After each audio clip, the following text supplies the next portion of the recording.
Apa itu eating disorder? Orang tua harus tahu. Gangguan makan adalah kebiasaan makan yang tidak normal yang dapat membahayakan kesehatan manusia.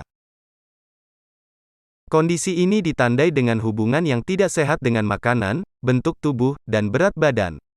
Hal ini juga berlaku untuk kaum muda seperti anak-anak dan remaja. Orang tua dapat menentukan apakah berat badan anak mereka telah berubah secara signifikan, atau jika anak mereka tiba-tiba menerapkan aturan ketat pada diet mereka. Orang dengan gangguan makan sering menggunakan obat untuk menurunkan berat badan. Psikolog anak dan remaja, Kanti S. Purnama, MC, psikolog, bahwa poin gejala gangguan makan dapat dilihat dari perubahan fisik maupun perilaku anak, terutama yang berkaitan dengan pola makan. Orang tua dapat mengidentifikasi jika terdapat perubahan berat badan anak yang signifikan, atau jika anak tiba-tiba menerapkan aturan ketat terhadap pola makannya. Kanti mengatakan pencahar dan obat pelangsing adalah beberapa di antaranya. Tentunya dengan konsumsi yang berlebihan, hal ini berdampak pada kesehatan anak. Tentunya dengan konsumsi yang berlebihan, hal ini berdampak pada kesehatan anak. Misalnya, menstruasi tiba-tiba berhenti selama beberapa waktu atau anak Anda mungkin tampak lemas sepanjang waktu. Orang tua juga dapat memperhatikan kebiasaan anaknya setelah makan. Misalnya, jika seorang anak selalu pergi ke kamar mandi segera setelah makan. Harap dicatat bahwa anak Anda mungkin memuntahkan makanan segera setelah makan. Penyebab gangguan makan tidak pasti dan kompleks. Namun hal tersebut erat kaitannya dengan masalah yang berkaitan dengan citra diri. Karena itu, perlu diperhatikan lebih lanjut jika anak sering berbicara negatif tentang dirinya sendiri.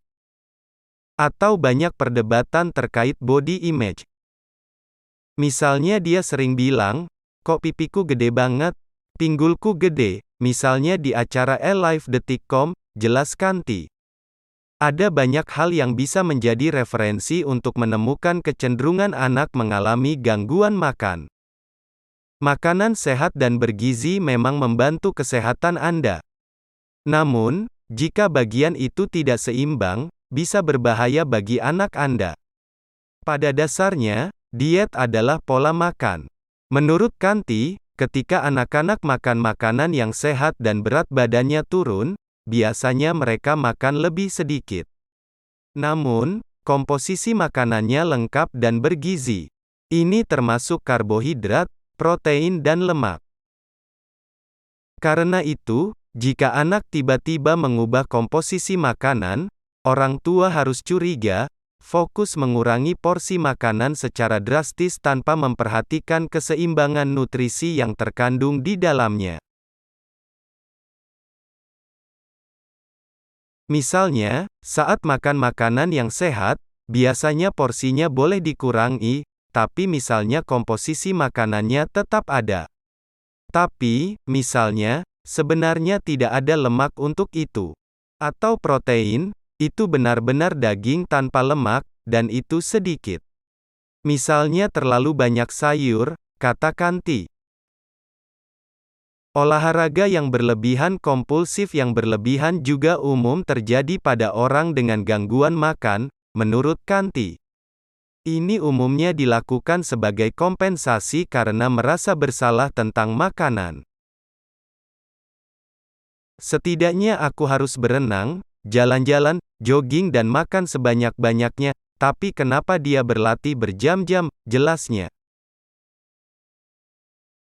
Ketika orang tua menemukan bahwa anak-anak mereka cenderung makan, hal pertama yang dapat mereka lakukan adalah mengundang mereka untuk berkomunikasi. Namun, jika anak Anda kesulitan berbicara atau melihat, jangan berhenti mencoba. Gangguan makan orang-orang sangat rahasia.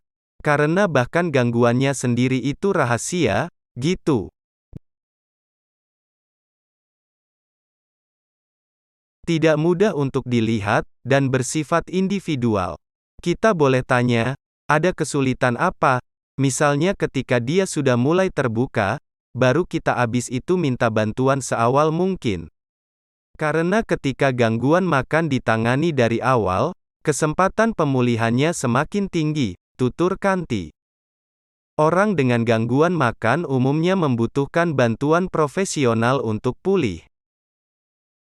Kanti menjelaskan, dukungan ini bersifat interdisipliner atau berasal dari berbagai lini, mulai dari medis, psikologis dan spiritual.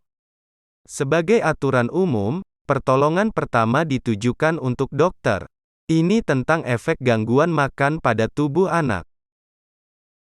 Misalnya, elektrolit tidak bisa seimbang. Atau, misalnya, ada fungsi organ tertentu yang tidak bekerja dengan baik, terutama jika gagal berkali-kali, misalnya hingga 1 tahun. Oleh karena itu, diperlukan penanganan medis oleh dokter, jelas Kanti. Pada saat yang sama, dukungan untuk kepemimpinan psikologis juga penting. Psikolog dapat membantu mengidentifikasi masalah yang menyebabkan gangguan makan pada anak. Misalnya, ada masalah dengan kecemasan, konsep diri, atau pengalaman masa lalu. Memang, Anda juga dapat mengambil pendekatan mental untuk membantu anak-anak pulih dari gangguan makan.